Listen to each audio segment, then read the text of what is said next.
Irmãos, amém. Graças a Deus por mais uma ceia, mais uma oportunidade que Deus nos dá de participarmos desse banquete. Eu estou muito feliz em ver a igreja super lotada. Foi uma boa ideia, né? Deixar a ceia só pela parte da manhã, porque o rebanho se une tudo. Às vezes a gente perde um pouco a noção da quantidade de pessoas que está na nossa igreja. Mas quando se reúne todos, daí a gente vê que Deus tem abençoado. Não tem do que se reclamar, não, né? Mas graças a Deus, amados, abram suas Bíblias comigo. No Evangelho de Mateus, capítulo 10.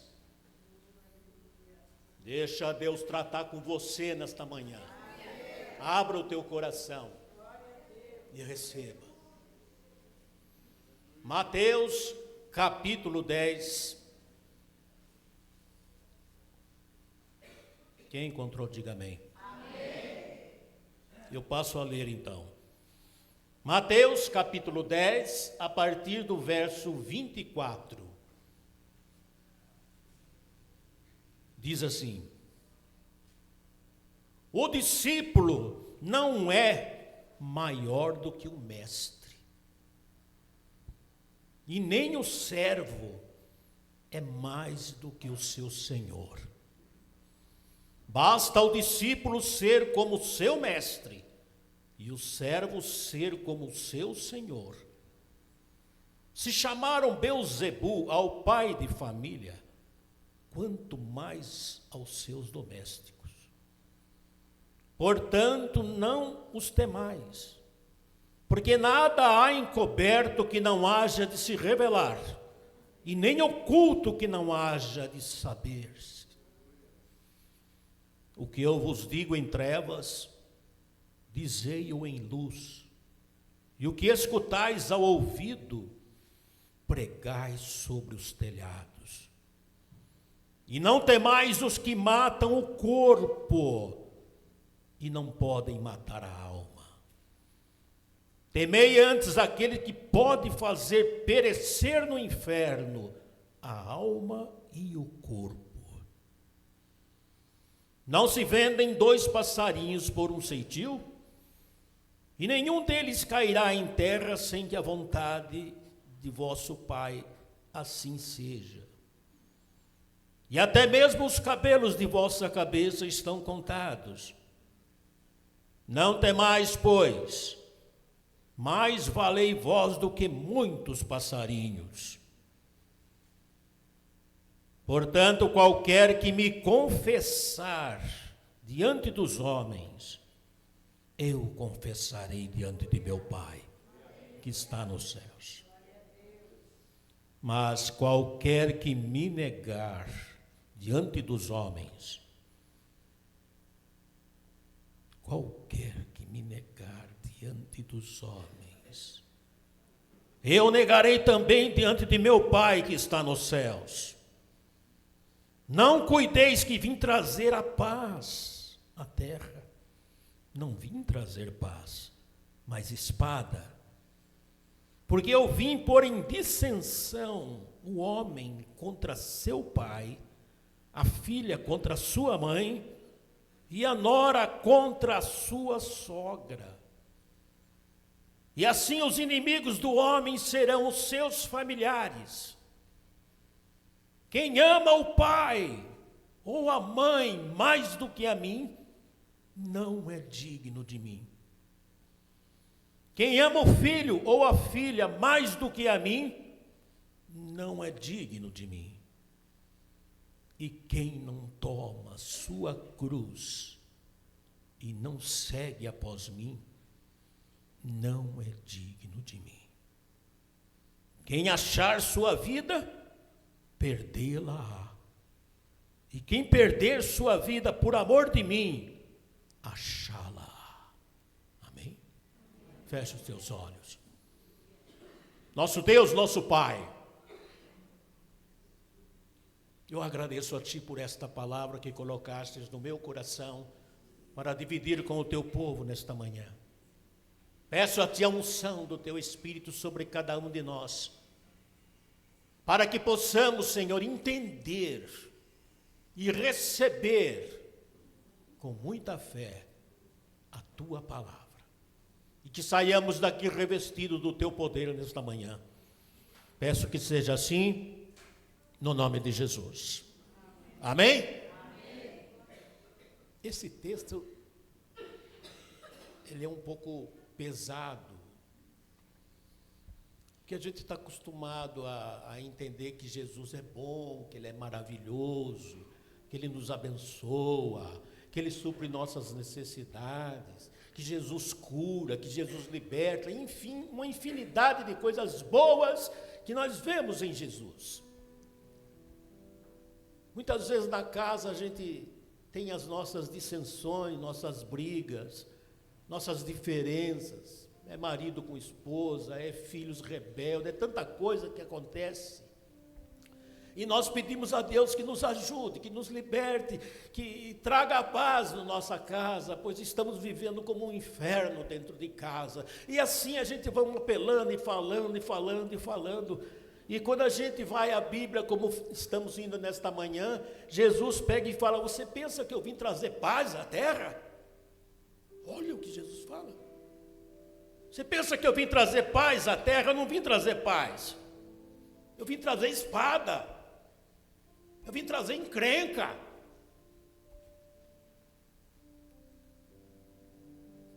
Meu Deus do céu. Porque eu vim pôr dissensão entre o homem contra seu pai, a sua filha contra a sua mãe, a nora contra a sua sogra, e os inimigos do homem serão seus familiares. Olha como contradiz aquilo que pensamos e aquilo que o Senhor fala. Às vezes a gente se entristece pelos problemas que surgem na nossa vida, particularmente no nosso lar, na nossa família. E pedimos ao Senhor: nos ajude, Senhor, não é possível a vida que eu estou vivendo, não é possível o meu lar estar nesse estado. E aí Jesus fala para mim: mas eu não vim para trazer paz, eu vim para trazer isso mesmo. Vim para trazer encrenca. Eu vim aqui para trazer problemas mesmo, não está errado não, eu estou cuidando de vocês, mas eu vim para trazer isso aí. E aí a gente se entristece. Tem muitos que chegam a se entristecer tanto que deixa a igreja por causa disso, por causa desses problemas. Não é possível, eu tenho orado, eu tenho buscado a Deus, eu tenho procurado servir a Deus, e a minha família cada vez piora mais, eu não tenho paz dentro da minha casa. Sabendo uma coisa, eu não vou mais na igreja. E aí o diabo sai vitorioso. É isso mesmo. Larga a mão, porque isso aí não dá nada. Isso aí é coisa de homem, isso aí é pastor querendo ganhar dinheiro nas custas dos outros, querendo ficar rico. Largue mão, rapaz. Fique na sua casa, leia a Bíblia em casa, ore, Deus está ali também. Deus te ouve de qualquer maneira, você não precisa estar lá. E vai jogando essas coisas, e vai esfriando a igreja, e o povo vai indo embora por causa de problemas. Porque ele julga que ser abençoado é viver sem problemas, é viver sem dificuldades. Se tem dificuldade, então não estou sendo abençoado. Nós somos tão fracos. Nós julgamos que Deus tem que ficar sempre paparicando nós, sempre passando a mão em nós e nos dando boas coisas e termos uma vida feliz. Quando a gente tem uma vida feliz, a gente diz: oh, Deus tem me abençoado tanto, Deus tem abençoado tanto o meu trabalho, o meu salário melhorou, nossa, hoje eu tenho casa, eu tenho tudo, e fala, e fala, e fala, como se abençoados fosse somente isso, quando a Bíblia diz que não é isso não. Está pensando que eu vim aqui para trazer mordomia? Que eu vim aqui para trazer vida boa? Não vim não. Eu vim para colocar em dissensão a sua própria casa. Tem problemas ali dentro. Que horrível. Hoje é dia de ceia. Hoje é dia que nós relembramos o que Jesus passou. Ele carregando a cruz, sofrendo os escárnios. Tudo por nós. Tudo por amor de nós. E ele diz aqui na tua palavra, depois de todas essas conversas que ele falou aqui no texto, ele diz: quem não tomar a sua cruz e não seguir após mim, não é digno de mim. Tudo isso que eu falei aqui simboliza carregar a cruz. Carregar a cruz não é fácil, ela é pesada, mas ele quer que a carreguemos. Quem quer ir para o céu aqui, diga amém. Amém. Eu também quero ir para o céu, mas só que sem a cruz, ninguém chega lá. Porque ele falou, aquele que quiser, não é nem obrigado, aquele que quiser me seguir, toma a tua cruz e siga-me. Então sem cruz não dá, amado. Sem cruz não dá. Não pense que só basta estar do lado dele, já é suficiente. Não pense que é só adorando a Deus na beleza da sua santidade, e isso é importante, isso será suficiente. Não pense que sendo crente e pertencendo a uma igreja já é o suficiente para você ir para o céu, porque não é. É preciso seguir Jesus acima de qualquer coisa. E ter a consciência que é carregando a cruz, não é sem ela. Que hoje há muitas pessoas que pensam que basta adorar a Deus. Basta adorar a Deus. Basta cantar louvores. Basta sentir a presença de Deus. Basta as lágrimas correr no rosto assim por estar sentindo a presença de Deus, aquela emoção. Isso aí é que Deus espera, porque a Bíblia diz que o Senhor procura adoradores, que o adorem em espírito e verdade, e usa passagens bíblicas para reforçar esse pensamento, e hoje muitos acham que adorando a Deus já é o suficiente. Não é. É importante, é claro, mas não é tudo. Porque quem só pensa em adorar, só pensa no momento desse, mas não tem o compromisso com as verdades que a palavra diz, ele está se enganando a si próprio. E ele pode acabar mal no fim. Conta a história, uma história que o crente era um adorador por excelência. Cantava muito, tocava muito e levava toda a multidão da igreja ao êxtase pelos louvores que fazia, pela adoração. E ele se realizava com isso, porque ele falava: puxa, como eu sinto a presença de Deus, que coisa maravilhosa. Mas não se preocupava muito com a palavra, não se preocupava muito com as mensagens.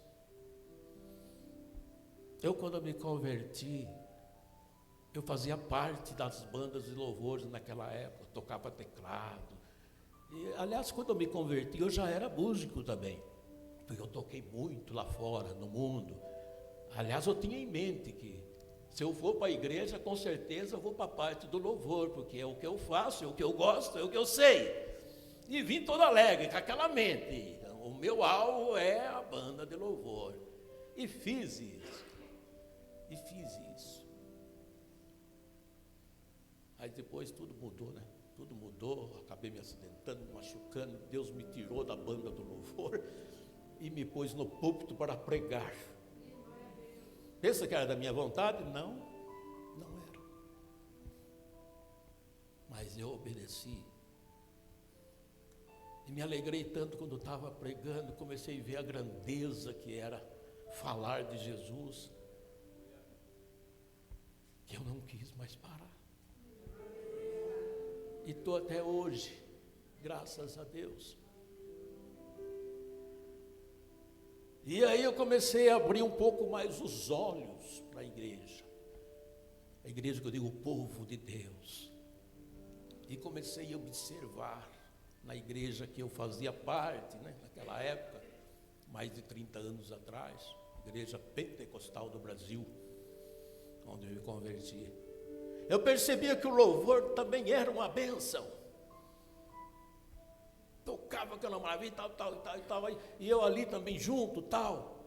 Mas eu percebia, porque eu também fazia isso, que quando terminava o louvor, eu saía, devagarzinho eu ia saindo para a porta, e ia lá fora e ficava com os amigos da banda, conversando, falando sobre o que aconteceu no louvor, como é que foi, nossa, ficou uma bênção, você viu aquela música, como é que ficou e tal, e discutindo ali assuntos assim, enquanto o culto estava continuando, as palavras estavam sendo pregadas, testemunhos, tudo, e a gente não estava nem aí, porque a gente tinha em mente o seguinte: a minha parte eu já fiz, eu sou do louvor, eu já fiz o louvor, eu já cantei, eu já toquei, eu passei a semana inteira estudando sobre o culto, como é que eu ia fazer e tal, e Deus abençoou, porque foi uma maravilha mesmo, mas agora é com o pastor, agora é com o diácono, agora é com o presbítero, eles que façam a parte dele, e assim a igreja vai prosperando cada vez mais. Que pensamento horrível que a gente tinha, achar que basta uma coisa só, já cumpriu a obrigação, para os outros que façam as suas. Eu pensava assim, e pequei muito tempo nessa área por causa disso. Teve um dia que eu fui escalado para fazer o culto de terça-feira, que era culto de oração, assim como é aqui nessa igreja. Eu fazia parte da igreja Euleon nessa época. E o pastor me chamou e falou assim: olha, esse culto de terça-feira é você que vai fazer. É você que vai fazer, do começo ao fim, com louvor, pregação, oração, tudo você vai ficar na sua mão isso aí. Eu, amém. Nessa época eu trabalhava, né? Trabalhava em fábrica. Você acredita que eu passei a semana inteira pensando no louvor que eu ia fazer na terça? Escolhendo a música. Ai, não sei o que, vou cantar essa, vou tocar essa, vou fazer aquilo. E não me preocupei nada com aquilo que eu ia pregar. Só me preocupei com o que eu ia cantar, com o que eu ia tocar.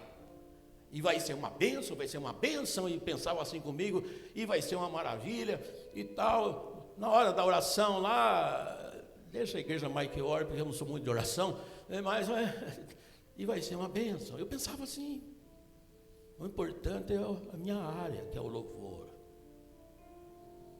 Pregar, depois eu falo um versículo, uma coisa lá, e preenche o tempo, e tudo bem.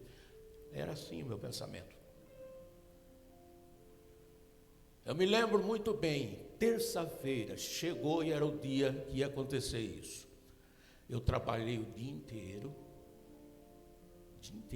preocupado com isso aí. Só via o louvor na minha frente, mais nada. Quando faltava 10 minutos para dar 5 horas, que era o horário que eu saía do serviço, acontece um acidente comigo. E eu peguei a mão na máquina e acabei perdendo o meu polegar. Eu fiquei desesperado pela perda do dedo, dores horríveis. E a primeira coisa que veio na minha cabeça: acabou a minha vida no louvor. Não vou poder tocar mais guitarra, não vou poder tocar mais teclado. Encerrou. E hoje que eu planejei para fazer um culto maravilhoso, fazer uns louvores maravilhosos, nem vou poder estar lá. Fiquei internado mais de uma semana. E o diabo trabalhando na minha cabeça naqueles momentos. Porque eu só pensava: como é que eu vou fazer? Agora acabou a minha vida. O meu sonho acabou. Eu vou ter que me limitar a ficar sentado na cadeira, ouvindo o pastor, ouvindo os outros, e eu não vou poder fazer nada. Comecei a ficar revoltado com isso. O médico veio me visitar na parte da manhã para ver como é que eu estava. Porque eles pegaram o meu dedo e tentaram implantar ele novamente na minha mão. E o médico falou para mim: se passa essa noite aqui, vai ficar internado, e amanhã eu vou te dar uma olhada lá no quarto e ver como é que está. Se o seu dedo tiver branquinho, tiver, aliás, vermelhinho, significa que deu certo o colocar do dedo. Mas se não tiver assim, infelizmente você perdeu o dedo. E por estar tudo estourado, os seus nervos da mão, nós vamos ter que não só operar e tirar, mas também cortar um pouco mais e deixar bem rente aqui embaixo. Você vai perder tudo aqui, essa junta, tudo. Você vai ficar assim. Eu não perdi tudo isso aqui, eu perdi. Tinha mais um pedaço aqui, mas teve que tirar, porque estava tudo estragado. Quando ele tirou a faixa da minha mão, eu torcendo ali, tomara que tenha dado certo, pelo menos salva a minha mão, eu posso voltar a tocar, eu posso voltar a cantar e não vou perder nada, né?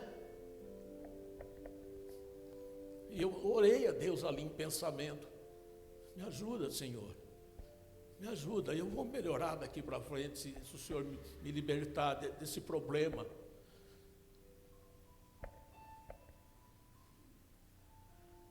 Ele foi tirando a faixa, ele falou para mim: quando eu tirar a sua faixa, você não faça esforço nenhum. Você fica com a mão retinha, não vai fazer nenhum esforço não, porque senão pode complicar mais as coisas ainda, né? Porque eu já vou deixar você ciente de uma coisa: essa mão você não vai poder fazer mais nada com ela, porque está tudo estourado os seus nervos. A gente vai salvar a sua mão, é claro, mas ela não vai poder ser utilizada mais. Tenha isso em mente. Eu senti como se fosse o diabo falando para mim aquela hora: acabou, agora você não toca mais, agora você não vai fazer mais a sua vontade, acabou a sua carreira, acabou tudo. Eu sentia, não o médico falando, mas o inimigo falando comigo. E tirou a faixa. Eu vi a minha mão. E o dedo meu estava com cor de leite, branquinho. E o médico olhou para mim e viu assim: infelizmente não deu certo o implante. Você vai continuar aqui internado e nós vamos fazer uma cirurgia para fazer a amputação. Eu não aceitei aquilo. Eu não aceitei aquilo. Ele disse que a minha mão não ia mexer mais, porque afetou os nervos de todos os outros dedos também. Então eles ficaram duros, não se movia mais. E ele falou para mim: não mexer a mão. Eu não aguentei essa palavra, não mexer a mão. Eu senti que era o inimigo falando: não mexa a mão, não mexa a mão. Eu falei: ainda que doa a dor da minha alma, mas eu vou mexer. E fechei a mão de uma vez. E a minha mão fechou. Tive uma dor terrível. Mas o médico regalou os olhos para mim. Não falou nada. Falou: espera um pouco. Saiu. E eu fiquei sozinho no quarto lá, e com a mão fechada. E aos poucos eu fui abrindo ela. Fui abrindo aos poucos, uma dor terrível, mas não desisti. De repente entra o médico e mais uma fileira de médicos junto com ele. Ele trouxe os médicos para me ver ali e ficou ali todo se vangloriando: olha o trabalho que eu fiz, realmente eu tenho o dom da medicina. Oh, Deus tem me abençoado, eu escolhi a profissão certa. Nossa, olha o que eu fiz na mão do rapaz, olha aqui as chapas, e mostraram as chapas. Olha, esse dedo não tinha condição de jeito nenhum, essa mão não tinha mais o que fazer. E olha aí, rapaz, ele está fechando a mão, ele está movendo os dedos. E eu ali, glória a Deus, eu sabia que era Deus, que não era ele nada. E eu glorifiquei a Deus. Glorifiquei a Deus. E voltei para a igreja, voltei a tocar guitarra, voltei a tocar teclados, Mas Deus começou a me chamar para o ministério da palavra e eu entendi. Posso tocar, posso cantar, posso fazer tudo, mas essa é a minha vontade. Agora eu vou fazer a vontade de Deus. E comecei a me apegar à palavra, fui para o seminário, estudei teologia, me formei tudo e fiquei no pastorado e estou até hoje para a glória de Deus.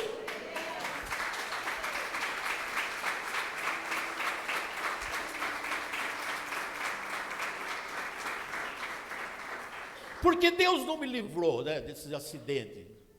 Ele sabia do meu coração, que eu gostava de louvar, gostava de cantar, mas Ele me livrou sim, porque Ele tinha o propósito de me usar em outro ministério, que era o ministério da palavra. E Ele sabia que eu me vangloriava por ser músico, gostava demais e estava pouco ligando para a palavra. E Ele mudou as coisas, porque Deus tem o poder de mexer em tudo. Então, aquele acidente, depois de um tempo, eu comecei a perceber que foi uma bênção na minha vida. Foi uma bênção.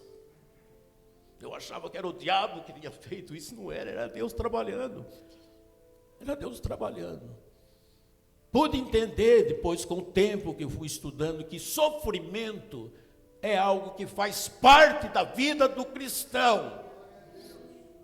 Carregar a cruz faz parte da vida do cristão. Para com isso de ficar só cantando, louvando ao lado de Jesus. Jesus carregando aquela cruz pesada e você ali, aleluia, glória a Jesus. Oh Senhor, como o Senhor é bom. E Ele ali com a cruz e você do lado. Quando você era para estar atrás dele com uma outra cruz seguindo. Porque nós somos assim, só queremos a parte boa. A parte pesada não. Surge problemas, surgem dificuldades. Aí é um tal de brigar com o diabo, né? Está amarrado em nome de Jesus. Eu não aceito isso. E tal, e briga, porque não quer problemas. Não quer sofrimento. Não quer perseguição. Mas Jesus vai sozinho, né? Carregando, e você não vai atrás. E você acha que só estando assim, nessa vida boa, você vai entrar lá? Você não vai, não. Porque quem quiser seguir a Jesus, toma tua cruz primeiro. Em seguida, vai atrás dele. É assim que funciona no cristianismo. Por isso nós temos que ter em mente que ir para o céu não é fácil, não como muitos estão achando.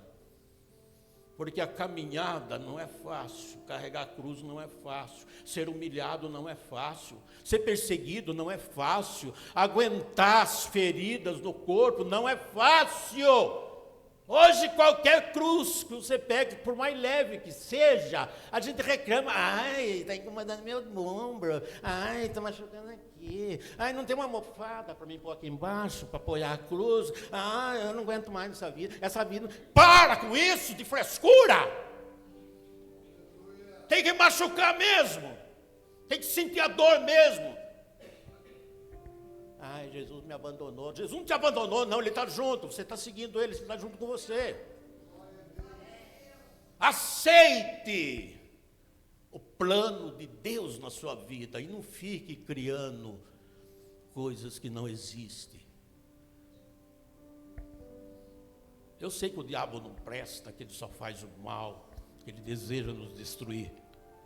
Às vezes eu fico pensando, o diabo acho que muitas vezes fica falando, nossa, como eles me culpam de tanta coisa que não sou eu que estou fazendo. É eles mesmo que estão fazendo. É eles que são folgados. Eles que querem vida boa, agora fica acusando que é eu. E às vezes não é nós mesmo. Conhecemos Deus, conhecemos a palavra, mas não obedecemos. E criamos a ilusão que o Senhor vai nos levar, porque Ele é misericordioso. Vai folgando com isso. Vai folgando. Amados, sem cruz não se chega até os céus.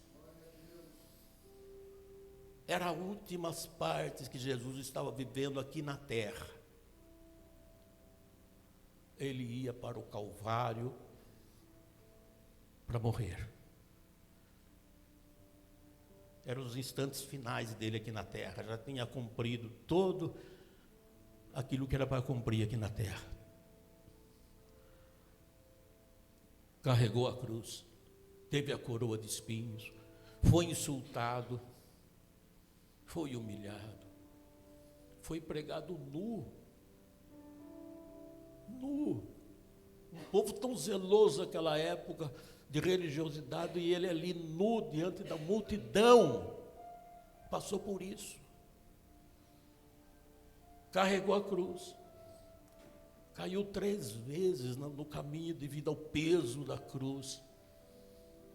Pouparam ele naquele momento e chamaram um homem para vir ajudar ele a carregar a cruz, que chamava Simão, mas apenas para ele não morrer no caminho, porque ele precisava morrer lá em cima, no Calvário, ele tem que ser pregado. O povo era ruim, o povo, não vamos deixar ele morrer assim, não, ele tem que morrer lá, ele tem que pegar o pior lá em cima. E assim foi, até que ele chegou lá em cima. Deitaram ele no madeiro, cravaram ele com aqueles cravos horríveis, levantaram aquela cruz e ele ficou exposto a toda a humanidade ali, naquela situação. Depois ele foi enterrado, foi para o túmulo, e depois de 3 dias, ele ressuscitou. Porque ele não morre, não morre. E foi aos céus. Depois, quem quer ir para o céu aqui? O caminho é esse. O caminho é o Calvário, é a estrada, é a cruz, é os insultos, é a humilhação, é os problemas, e no fim é a morte, para depois chegar lá. Agora não quer passar por nada disso, como é que vai chegar lá? Como é que vai chegar lá em cima sem a cruz? Ainda nessa mesma história que eu contei, conta que quando chegou o fim, que todos morreram, o crente viu uma multidão caminhando para os céus, e com cruz nas costas, e ele caminhou junto com aquele povo, mas sem cruz, só andando do lado, e se vangloriando e dizendo: esse povo não entendeu nada, bastava adorar a Deus, bastava estar na presença de Deus, cantando e louvando ao Rei dos Reis, fica aí carregando essa cruz. Quem tinha que carregar a cruz era Jesus, e ele já carregou. Eu estou indo junto com eles, e estou indo numa boa, cantando, louvando, estou indo para a casa do Pai. Só que quando chegou lá em cima, quando ia entrar para os céus, notaram que eles estavam numa espécie de montanha, onde havia um abismo que ia lá embaixo, e logo em frente uma outra montanha, que era praticamente a entrada para os céus. Aí ele viu aquilo lá e falou: e agora? Os que tinham a cruz, colocaram a cruz ali no pé do monte, e a outra parte deitou assim e pegou lá no outro monte, que era os céus. Aí eles passaram por cima dela e chegaram. E aí aquele que não tinha a cruz falou: e agora? Ninguém podia emprestar a cruz para ninguém, cada um tinha que ter a sua. Aí ele ficou ali. Aí que ele entendeu, falou: nossa, como é importante a cruz, e eu não dei valor para ela. E agora? Agora você vai adorar lá embaixo, vai lá para o fogo agora, porque aqui você não entra, você não tem a cruz. A Bíblia tem que ser seguida em todos os detalhes, e não ficar escolhendo partes boas, é toda ela. Quer me seguir? Toma a tua cruz e siga-me. Se Jesus precisou da cruz para chegar lá em cima, por que você não precisa? Por que você acha que vai chegar lá numa boa sem a cruz? Amados, nós temos que entender que nós somos servos de Deus. E não achar que Deus é nosso servo. Ele está aí para nos abençoar. Ele está aí para nos livrar. Ele nos ama. Ele morreu por nós. Agora Ele faz tudo. Ele não faz não, é você que tem que fazer agora. Quer ir para lá? Quer morar com Ele? O caminho é este, é Calvário, é cruz.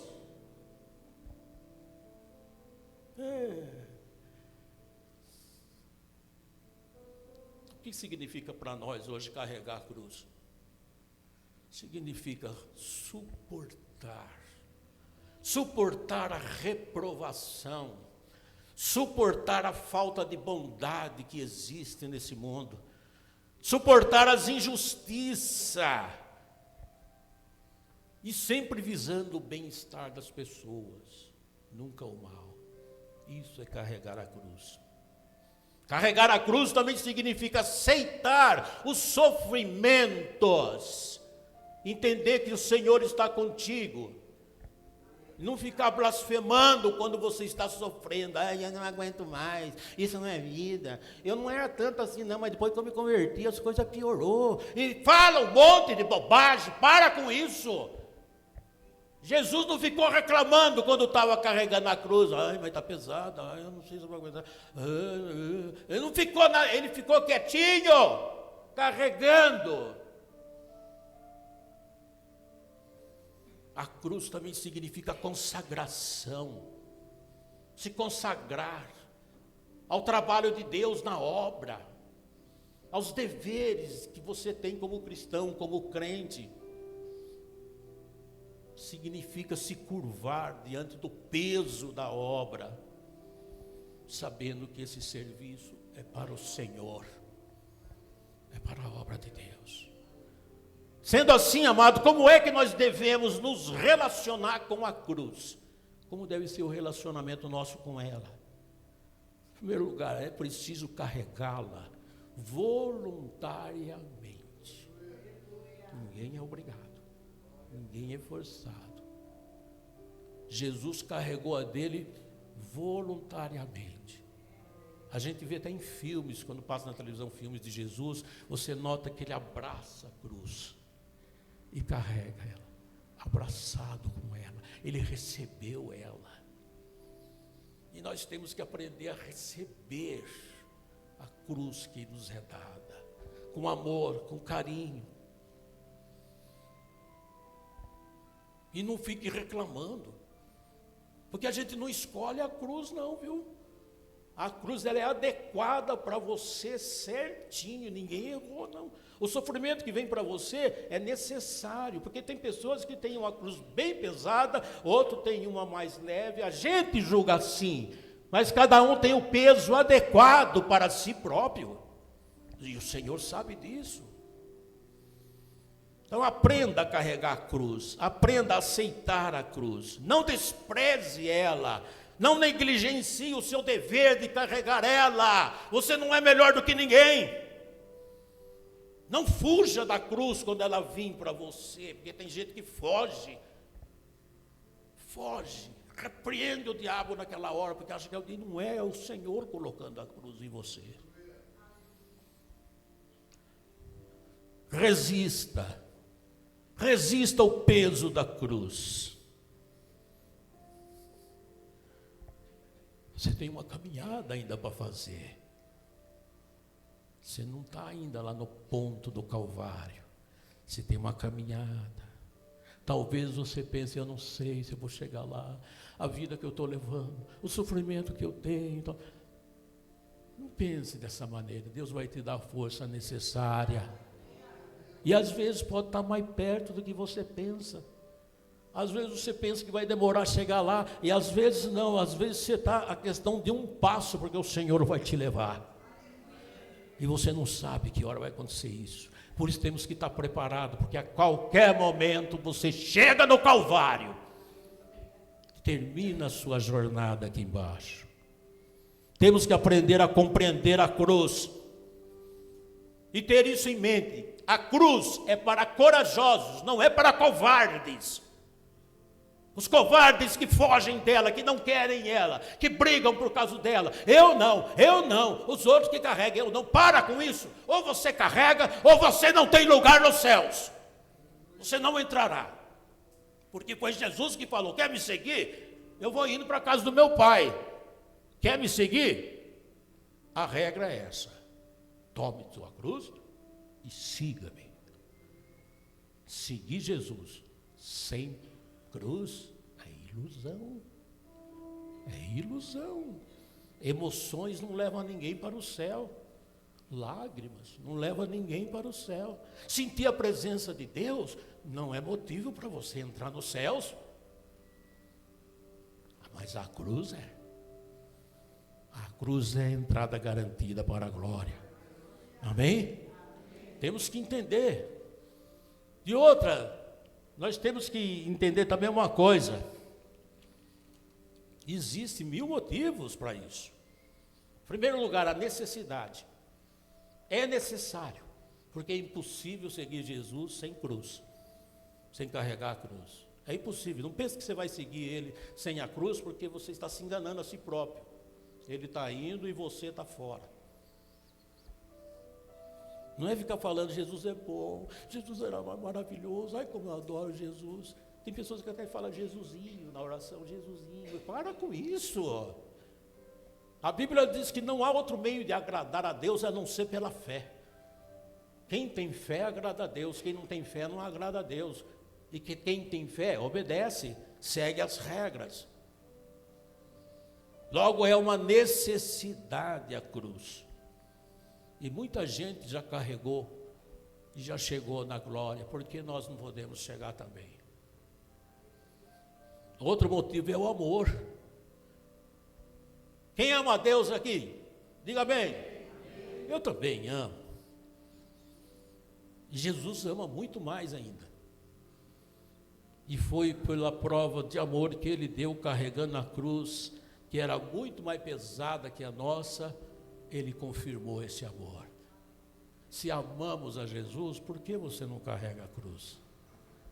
Se você quer ir com Jesus lá no paraíso, por que você não carrega a cruz? Sabendo que sem ela você não chega lá, por que você não carrega? Como é que você ama? Será que você ama mesmo? Ou você está sendo iludido? E não podemos esquecer jamais que haverá uma recompensa no fim. Haverá recompensa no final, que é a glória de Deus sobre nossa vida. Vai ser a entrada nos céus. Já pensou abrir aqueles portais e falar: seja bem-vindo, meu filho, eu estou te aguardando. Entre para a casa do teu pai e goze agora de todos os bens que estão reservados para você, desde o início do mundo. Receba a recompensa. Receba agora a posse da coroa. Você vai ser coroado, porque até o Paulo falou isso aí: a coroa que está me reservada. Nós temos uma coroa reservada para nós. Quando chegarmos lá, vamos ser coroados. E essa coroa significa o troféu do vencedor, daquele que venceu todas as batalhas e chegou aqui. Eu quero chegar lá. Quem quer chegar lá? Fique de pé.